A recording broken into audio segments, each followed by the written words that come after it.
Good day, everybody, and welcome to another edition of the Military and Foreign Affairs Network. I am your host, the voice of reason. In today's report of the ongoing civil war taking place inside of the former state of Ethiopia, the fighting continues. So today I wanted to cover a multitude of subjects, and first and foremost would be the dissemination of information. Obviously, there are two sides to this conflict. You have the Abiy loyalists under the one-party unitary system of the Prosperity Party, and then you obviously have the Tigrayan Defense Forces and the government of the Tigray region. Now, both sides are able to put out information, and they do put out information. And unfortunately, anytime you cover a conflict such as this, the information that you receive is not always accurate. And you have to then filter the information that you receive, and it could be anything. It could be information on casualty assessments. It could be information on areas that have been taken by one party or another. But in this conflict specifically, the Abiy loyalist side, the so-called government of the former state of Ethiopia, and again, there's a very specific reason why I identify the government as the former state of Ethiopia, and I've gone into those reasons. But the information that is coming out specifically, Addis Ababa, also known as Fenfene, is incredibly untruthful. And it's very, very difficult to take that official line and dissect what they're saying, because at times it is the exact opposite of what exactly is occurring. And that's very important to understand. So the Military and Foreign Affairs Network has the opportunity, has the benefit of obtaining information from both sides of the conflict. Obviously, I cannot go into positions and ranks of individuals on either side of the conflict, but I can assure you that the information that comes from the Abiy loyalist side is incredibly discouraged by what is taking place inside of their country. And these are individuals who happen to work directly for the Abiy loyalist government and the unitary one-party system of the Prosperity Party. And one of the biggest concerns that these individuals have, and they could be military, they could be persons in other governmental agencies. But the biggest concern is the transition to this one-party unitary system, and the real big issue is the support one must give to Abiy Ahmed. You are either all in or you are completely out, and that is one of the real chief concerns. And if you were to look at the associations that Abiy Ahmed is creating in terms of his relationships with other heads of state, his closest ally at the moment is Isaias Afwerki. And one cannot argue that Isaias Afwerki is the despotic overlord of Eritrea. We have also seen him creating relationships with the authoritarian People's Republic of China and North Korea. And if you were to look at some of the ideologies that are present, be it in Eritrea or North Korea, where even persons who do not clap long enough in their support for the existing despotic state can be arrested and thrown into prison without trial. And that is what we are starting to see inside of Ethiopia. We are starting to see individuals who may have supported Abiy Ahmed, but are now seeing things in a different light, especially when they see colleagues being arrested and disappeared. And that is what is happening, and that is what is generating some of the resources, some of the sources that MFAN has been able to acquire. And again, one cannot argue of the closeness of the relationship with Eritrea. And right now, those individuals on the Abiy loyalist side, some of them at least, are able to actually see where this government is heading and the end game, meaning they do not believe that Abiy Ahmed, if he is not driven from power, will not ever relinquish power. And you will be looking at a state that very much looks like Isaias's Afwerki's Eritrea, or the regime in North Korea, and so forth and so on. So again, a great concern, and I can absolutely understand why that would be of a concern, because again, look at the relationships that are being formed. Look at the activity that is taking place inside of the former state of Ethiopia. Look at, for instance, the largest region, Oromia, and look at the political opposition who rightfully should exist. There should be a opposition. There should be other thoughts and other opinions in any democratic state.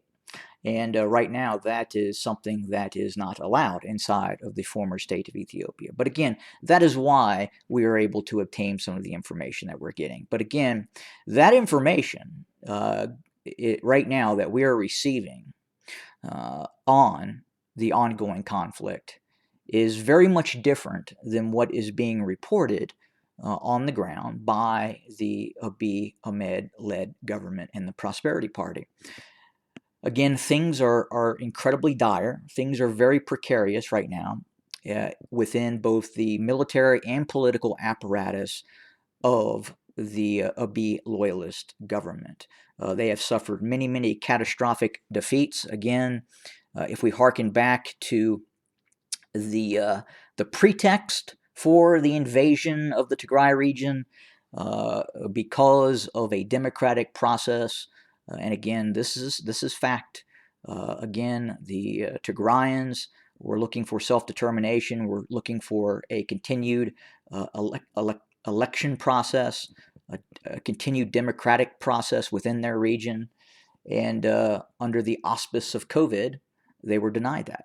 And then a military invasion ensued with the support of the despotic regime of Eritrea. And if we hearken back, the Tigrayan Defense Forces were isolated within the Tenbian area.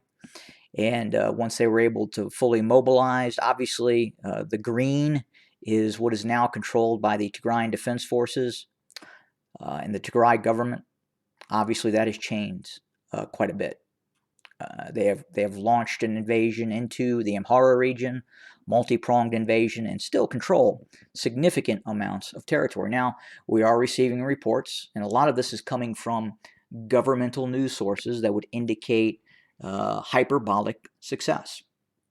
And we can confirm with absolute certainty that they are not seeing the kind of hyperbolic success that they are claiming on the ground.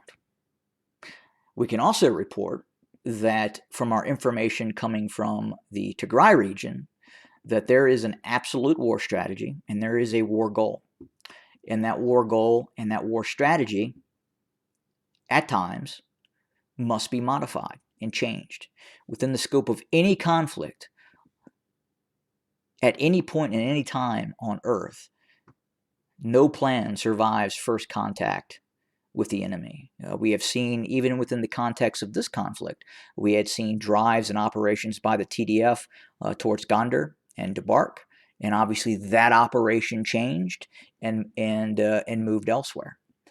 But again, from the information that I am able to obtain from the individuals reporting on the ground, there is a definite war strategy. There is unity of command.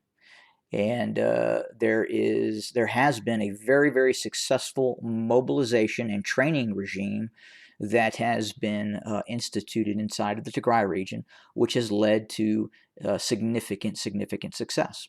And the fighting continues. And that is of absolute certainty, and probably is not going to change into the near and long term future, the way the conflict is evolving. And I've talked about that before. Now, the success on the unitary one-party state, the regime of Abiy Ahmed, the success that it is able to claim right now would go into the area, would delve into the area of military charity.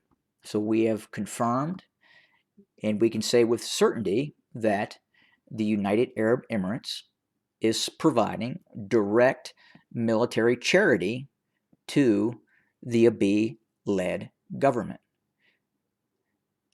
The state of Turkey is also supplying military charity to the Abiy-led government, as are several other nation states, to include the People's Republic of China and contract forces of the Russian Federation, who, while we cannot confirm any sort of kinetic activity, we can confirm the upkeep of existing equipment. And the sources that I have on the ground indicate that if this military charity did not exist, the government of the one-party unitary regime of the Prosperity Party under the leadership of Abiy Ahmed would no longer exist. Again, that military charity is equipment, and it is security guarantees from the despotic regime of Eritrea. That right now, that group of nation states and individuals are keeping Abiy Ahmed in power. So again, very under the conditions that the Tigrayan Defense Forces have been posed with, have been dealing with, the success is, from just strictly speaking, a military viewpoint, from a military analytical examination of what is occurring in the conflict, has been rather remarkable. And in all likelihood, again, that information that's coming from the internals of the Abiy-led regime would indicate that there would have been complete collapse if not for this external support. And in fact, there still could be a internal collapse because things are much more precarious than they would appear to be in terms of the propaganda that is coming out of the Addis Ababa, also known as Finfine, Prosperity Party and Abiy regime. So again, the outcome of this conflict by no means is certain at this point. It continues. It is a very large scale conflict, and again, there are multiple parties involved in this conflict as we speak. But again, we are continuing to watch the activities of the Oromo Liberation Army. Those activities have absolutely picked up, and a operation by the OLA continues. We are continuing to see the changing of the tactical situation on the ground south of Kombolcha, southwest of Edessa. Have the Abiy loyalists made certain progress in certain areas? They have. They have been able to shore up their defensive situation within the vicinity of Shia Robot, and they have made gains within the vicinity of Lalibela and Gashina. But outside of that, about any of the seizure of any other cities or rapid advances by the Ethiopian National Defense Forces and its Amhara regional allies, that would just be too soon to declare that is actually happening. We can only report what is going on the ground right now. Again, it is very fluid. Obviously, there has been some strategic decision-making processes on the part of the TDF, and we are seeing that continue. The Tigrayan Defense Forces still control large chunks of the Amhara region. The Tigrayan Defense Forces still hold the initiative. They still appear to be a better led force, and in certain cases actually have more manpower mobilized than in certain elements of the Ethiopian National Defense Forces. But we will continue to monitor the situation and, of course, absolutely report this information to you for your consumption. Have a great day, everybody. More to come very, very soon.